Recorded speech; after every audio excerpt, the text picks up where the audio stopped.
Hi అండి. ఈరోజు easy and simple సొరకాయ పప్పు చేసేద్దాము. ఇది కూడా చాలా టేస్టీగా ఉంటుందండి. ఒకసారి ట్రై చేసి చూడండి. దీనికోసం నేను పెసరపప్పును నానబెట్టుకున్నాను, బాగా వాష్ చేసుకొని. అండ్ సొరకాయను చిన్న చిన్న ముక్కలుగా కట్ చేసి పెట్టుకున్నాను ఇందులో చూపిస్తున్న విధంగా. తర్వాత ఉల్లిగడ్డలు, కొత్తిమీర, కరివేపాకు, మిరపకాయలు కట్ చేసి పెట్టుకున్నాను. స్టవ్ వెలిగించి దానిపైన కడాయి పెట్టి అది హీట్ అవుతున్న తర్వాత దానికి సరిపడా ఆయిల్ పోసుకొని, నేను ఒక 3 టేబుల్ స్పూన్స్ ఆయిల్ అయితే పోసుకున్నాను. నేను ఇష్టం ఎంత వేసుకుంటారో అంత వేసుకోవచ్చు. తర్వాత జీలకర్ర వేసుకోవాలి అండ్ మిరియాలు వేసుకొని అవి ఫ్రై అయిన తర్వాత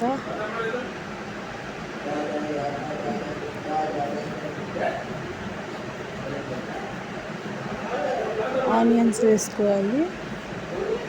ఆనియన్స్, పచ్చిమిరపకాయలు వేసుకొని బాగా కలుపుకోవాలి. అవి వేగుతుండగానే ఆనియన్స్, పచ్చిమిరపకాయలు వేగుతుండగానే నానబెట్టుకున్న పప్పును వేసేయాలి. ఆ పప్పును వేసి బాగా కలుపుకోవాలి. కొంచెం పచ్చి స్మెల్ ఉంటుంది కదా, ఆ పచ్చి స్మెల్ వెళ్ళే వరకు కొంచెం కలుపుకోవాలి. బాగా కలుపుకున్న తర్వాత అందులోంచి పచ్చి స్మెల్ వెళ్ళిన తర్వాత ఒక 5 to 10 minutes, 5 minutes లేదా ఒక 2-3 minutes కలుపుకున్న తర్వాత పచ్చి స్మెల్ వెళ్ళిన తర్వాత దాంట్లో అల్లం వెల్లుల్లి పేస్ట్ కొంచెం వేయాలి.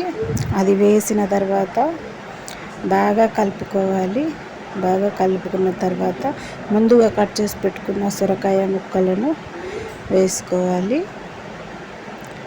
ఆ సొరకాయ ముక్కలు అన్నీ వేసుకున్న తర్వాత సొరకాయ ముక్కలు కూడా పచ్చి వాసన పోయే విధంగా బాగా కలుపుకోవాలి. సొరకాయ ముక్కల్ని కూడా బాగా కలుపుకున్న తర్వాత పసుపు వేసుకోవాలి తగినంత. నేను ఒక హాఫ్ టేబుల్ స్పూన్ వేస్తాను పసుపు. ఎప్పుడైనా ఏ కర్రీలో అయినా నేను ఒక హాఫ్ టేబుల్ స్పూన్ వేస్తాను పసుపు.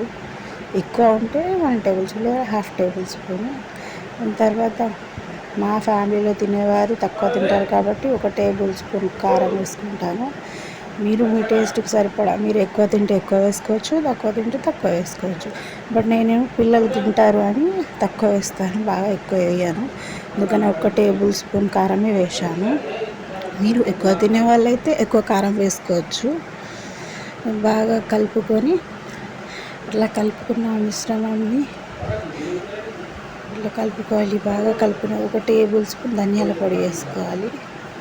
దాన్ని కూడా బాగా కలుపుకోవాలి. ధనియాల పొడిని కూడా బాగా కలుపుకోవాలి. బాగా కలుపుకున్న తర్వాత లాస్ట్లో కరివేపాకు అండ్ కొత్తిమీర ఈ రెండింటిని కూడా వేసేసి బాగా కలుపుకోవాలి. కలుపుకున్న తర్వాత ఒక 5 minutes మూత పెట్టేసుకోవాలి అన్నట్టు, కొంచెం మగ్గేటట్టు మూత పెట్టేసుకోవాలి. 5 minutes తర్వాత మూత తీసేసి అది కొంచెం మగ్గుతూ ఉంటుంది. అప్పుడు ఇంకొకసారి కలుపుకొని చూసి దాంట్లో నేను ఒక గ్లాస్ వాటర్ ఇప్పుడే కాదు, టమాటో వేసిద్దాం. ఫస్ట్ అయితే టమాటాలు కూడా కొంచెం మగ్గాలి కదా, అందుకని టమాటాలు వేసేసుకోవాలి. టమాటో వేసేసుకున్న తర్వాత ఒక గ్లాస్ వాటర్ యాడ్ చేసుకున్నాను. మీకు పప్పు ఎక్కువ క్వాంటిటీలో ఉంటే మీరు ఎక్కువ యాడ్ చేసుకోవచ్చు. నేను మా ఫ్యామిలీ కోసమే కుకింగ్ చేస్తున్నాను కాబట్టి నేను ఒక 1 గ్లాస్ వేసుకున్నాను. తర్వాత టేస్ట్కు సరిపడా ఉప్పు వేసుకోవాలి.